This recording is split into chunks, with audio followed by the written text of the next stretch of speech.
各位网友，大家好，我是来自马来西亚的袁夫人。不知大家有没有发现到，我们在生活中每一次的协商，每一次的选择，背后都隐藏着权力的因子。其实，权力的规则不只是历史的故事，也是你我每天都在演绎的剧本。现代的我们只是通过古人所经历的一些事情，来崛起其中的一些智慧和思想的结晶，让我们得以参考和反思现在生活中或职场上自己所面对的许许多多的人和事的问题。因此，就让我在这里带着大家一起走进权力规则的世界吧。首先，我们要穿越到17世纪的法国。故事的主角呢是叫尼古拉斯·富凯，他当时呢是法国路易14初登基时的一个财政总管，相当于今天的财政部长。这个人呢聪明能干，政治手段很高明，交际能力超强。年轻的路易14呢非常的仰赖他。1661年的时候，首席大臣去世，富凯以为自己将接任这个位置，没想到呢国王直接把这个职位给取消了。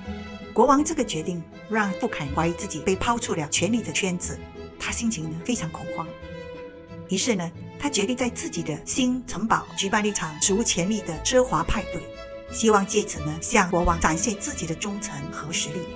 派对那天，富凯请了全城的名流贵族出征，他陪伴国王品尝珍馐美酒，欣赏烟花喷泉和美轮美奂的花园，整个晚上充满了极致的奢华的享受。怎么看都觉得这是一场成功的晚会，对吗？然而呢，几个星期后，富凯就被逮捕了，并且呢，更以贪污罪名被判终身监禁，在偏远的监狱中度过了他20多年的余生。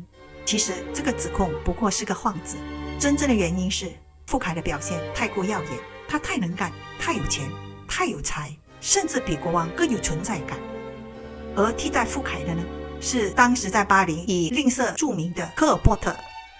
他既不受欢迎，举办的活动呢也没有趣味，但他懂得从国库中获取的每一分钱呢直接献给国王。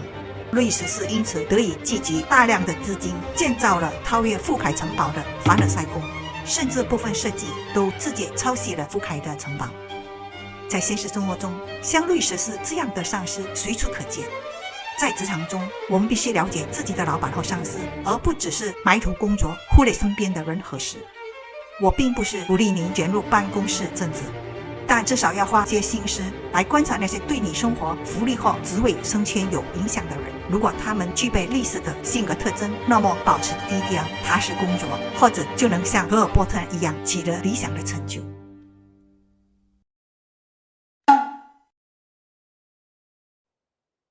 接着我们来到文艺复兴时期的意大利费安扎城，主角呢是一位当时16岁的年轻王子，名叫厄斯雷托·曼佛雷迪。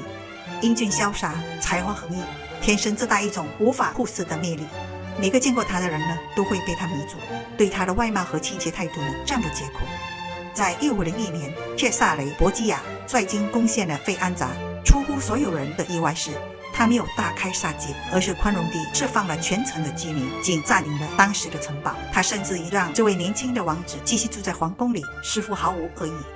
可是之后，这王子却突然被逮捕了。1年后，人们发现他竟然被处刑了。波基亚声称王子因为参与了谋反计划，所以才被判以处刑，但真实的原因却另有隐情。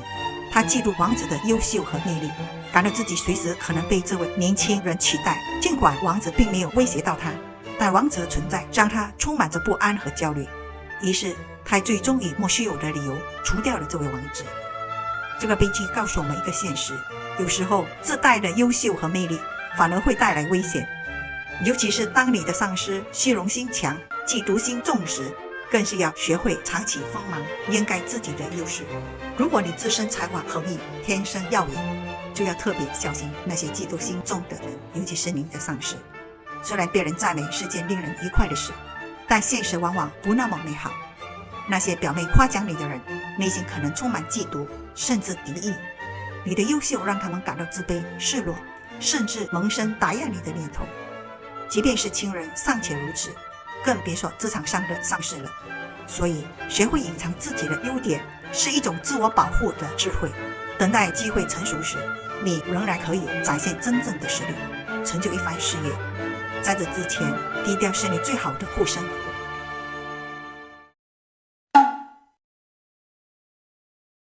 故事来自日本战国时期，一位从平民出身成为宫廷茶道大师的人千利休。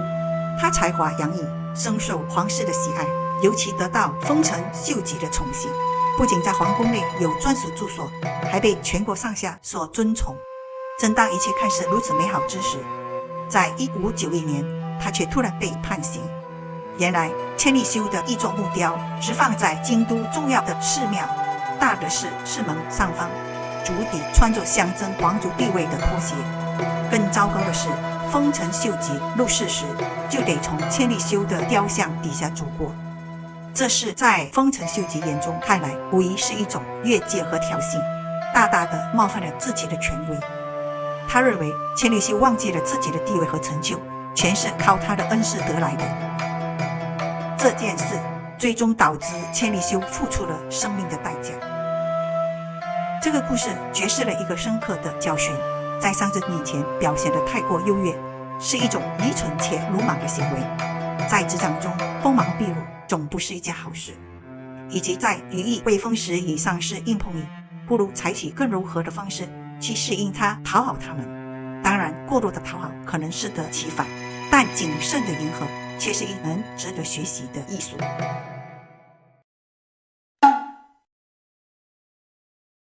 最后一个故事是来自著名天文学家及数学家伽利略的聪明示范。在17世纪意大利文艺复兴时期，科学家们都非常仰赖权贵的资助，才能推动自己的研究和发明。有一次，伽利略发明了军事罗盘，他把罗盘送给当时的贡扎加公爵，然后把说明书送给了美第奇家族。这两位赞助人都很感激他，也因此让他名声大噪。但问题是，这些贵族从来不回报现款，只是送些礼物表示感谢。伽利略的生活始终没有保障，这让他很苦恼，于是他便开始琢磨如何改变这个局面。终于在1610年，伽利略发现了围绕着木星旋转的4颗卫星。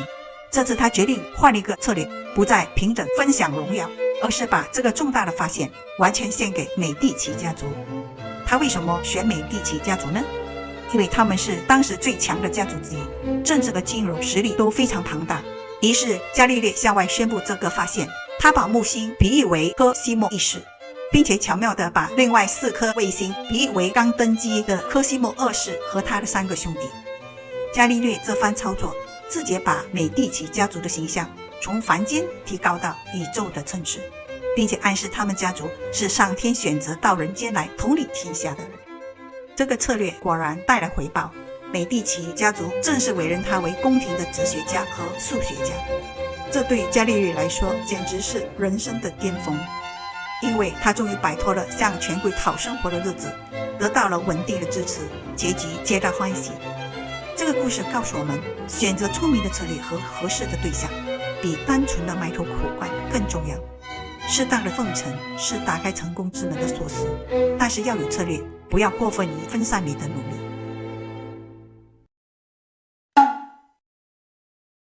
听了这几个故事，你可能会想，难道表现优秀真的这么危险吗？其实不是说不能表现优秀，而是要学会分场合看对象。如果你的上司比较敏感，容易嫉妒，那你就得低调一点，偶尔犯点无伤大雅的小错误，让上司觉得你还需要他的指导，这样他不仅不会防你，还会觉得你可靠，值得提拔。最后记住一句话，在职场中，优秀没错，但让别人感觉威胁是个大忌。聪明的你得懂得在什么时候展现实力，在什么时候藏锋守拙。好了，今天就聊到这里。